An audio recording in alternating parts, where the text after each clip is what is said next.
नीलाद्रौ शंख मध्ये शतदल कमले रत्न सिंहासनस्थं सर्वालंकार युक्तं नवघन रुचिरौ संजीकृत चाग्रजेन भद्राय वाम भागे रथचरणयुतं ब्रह्मरुद्रेन्द्रवन्द्यं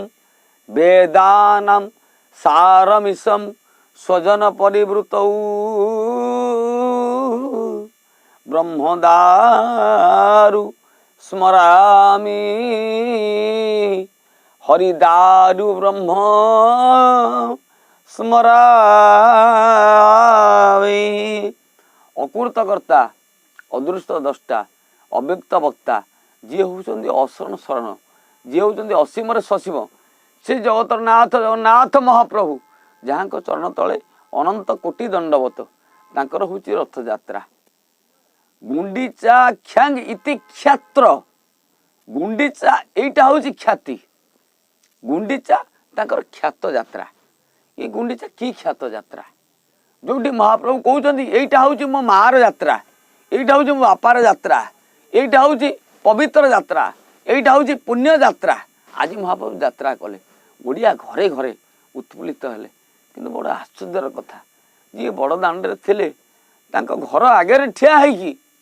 ठाकुर रथ यात्रा देखा तो मना है से छात उपर ठिया होगी रथ यात्रा देखापी मना है किए देखला ताहले भक्त बिना भगवान अरे भक्त भगवान दुई भाविले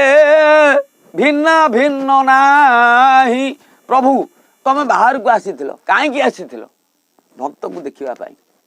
तमर यात्रा हूँ भक्त पाई सबु बेले महाप्रभु मंदिर में था आपणकर जो माटी मूर्ति जदि घरे करेंगे तार आयुष हूँ 30 दिन से 30 दिने माटी मूर्तिर परिमाण को ताकू विसर्जन कर दि जाए। जदि शालग्राम थे शिला थे तार बयस हूँ 1000 दिन जदि आप घर ली चित्र थी कौटी गोटे सामान्य मूर्ति थी तार बयस हूँ 100 दिन एमती गोटे हिसाब अच्छी से न्याय से निष्पत्ति ये ओडिया संस्कृति सनातन धर्म गोटे कथा माने प्रभु आपण 12 ରୁ 18 वर्ष भितर आपणकर नवकलेवर भाव आपण केबे भी जीवन में भोट दे पारे आप 18 वर्ष रु कम हम आपणकर बयस आप 18 वर्ष रु कम तेणु आप सीमा लंघन करनी। तेणु हे महाप्रभु जिते बड़े आप जन्म हे जिते बड़े आप आसवे से से मुहूर्त ये ओडिया संस्कृति ये ओडिया जाति ये सनातन धर्म आपन को जानी आप रथरे आसवे बड़ ठाकुर हे 12 ରୁ 18 वर्ष भितर नवकले हम नवकलेवर पर आपणकर बयस केते हला आपण हेले नाबालक ना साबालक आपण हेबे नाबालक जेते बेले नाबालक आपण हेबे सेते बेले श्री मंदिर स्वतलिपि अनुसार आपण होउचंती आम छुआ आम छोट शिशु आपण को हसैबा खेलैबा कंदेबा प्रेम करवा प्रीति करवा श्रद्धा करवा ये हूँ सेवकर कर्तव्य से जगन्नाथ महाप्रभु जी आद्य सेवक वीरश्री गजपति गौड़ेश्वर नवकोटि कर्णाट उत्कल वर्गेश्वर भूत भैरव देव साधु शासनोत्कर्ण उत्कल वर भैरव क्षत्रिय कुल धूमकेतु राजाधिराज महाराजा श्री दिव्य सिंह देव एड़े बड़ ना अटे आप विचार करूँ एड़े बड़ ठाकुर सी होती आमर आद्य सेवक तेणु ओडिशा रे जी जन्म है सी होती महाप्रभु सेवक तेणु ठाकुर जी सेवक है जन्म है रथ यात्रा जब आरंभ है जिते बड़े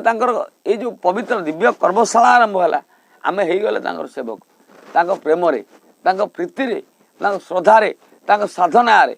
सिद्धि आम जीवन को आम उत्सर्ग करवा ये हूँ आम धर्म ये हूँ आम कर्तव्य। तेणु आपण मानू समस्त ये महार्घ निवेदन आपण समस्ते आसतु सामिल ही जातु महाप्रभु जो पवित्र रथ यात्रा ये हूँ महार्घ यात्रा सी गुंडीचा घरे रे आज जाइंट बाटर टिके खाली सामान्य महिलम अवकाश संध्या धूप खाଇବା ପିଇବା ଟିକେ କ'ଣ ଖେଚୁଡ଼ି ଟିକେ ହେଇଛି ଟିକେ ଫଳ ଭୋଗ ହେଇଛି ତା ଭିତରେ ବି ସେ ଆନନ୍ଦରେ ଯାଇକି ମନ୍ଦିରରେ ବସୁଛନ୍ତି କାହିଁକି ନା ସେ ଓଡ଼ିଆଙ୍କର ସଂସ୍କୃତି ସେ ଓଡ଼ିଆଙ୍କର ପ୍ରିୟ ସେ ଓଡ଼ିଆଙ୍କର ପ୍ରାଣ ସେ ଓଡ଼ିଆଙ୍କର ଶ୍ରଦ୍ଧା ସେ ଓଡ଼ିଆଙ୍କର ସ୍ନେହ ସେ ଓଡ଼ିଆଙ୍କର ଶକ୍ତି ସେ ଓଡ଼ିଆଙ୍କର ପ୍ରେମ ପ୍ରୀତି ମା ବାପା ସବୁକିଛି ସେ ହେଉଛନ୍ତି ଜଗନ୍ନାଥ ମହାପ୍ରଭୁ। ଜୟ ଜଗନ୍ନାଥ।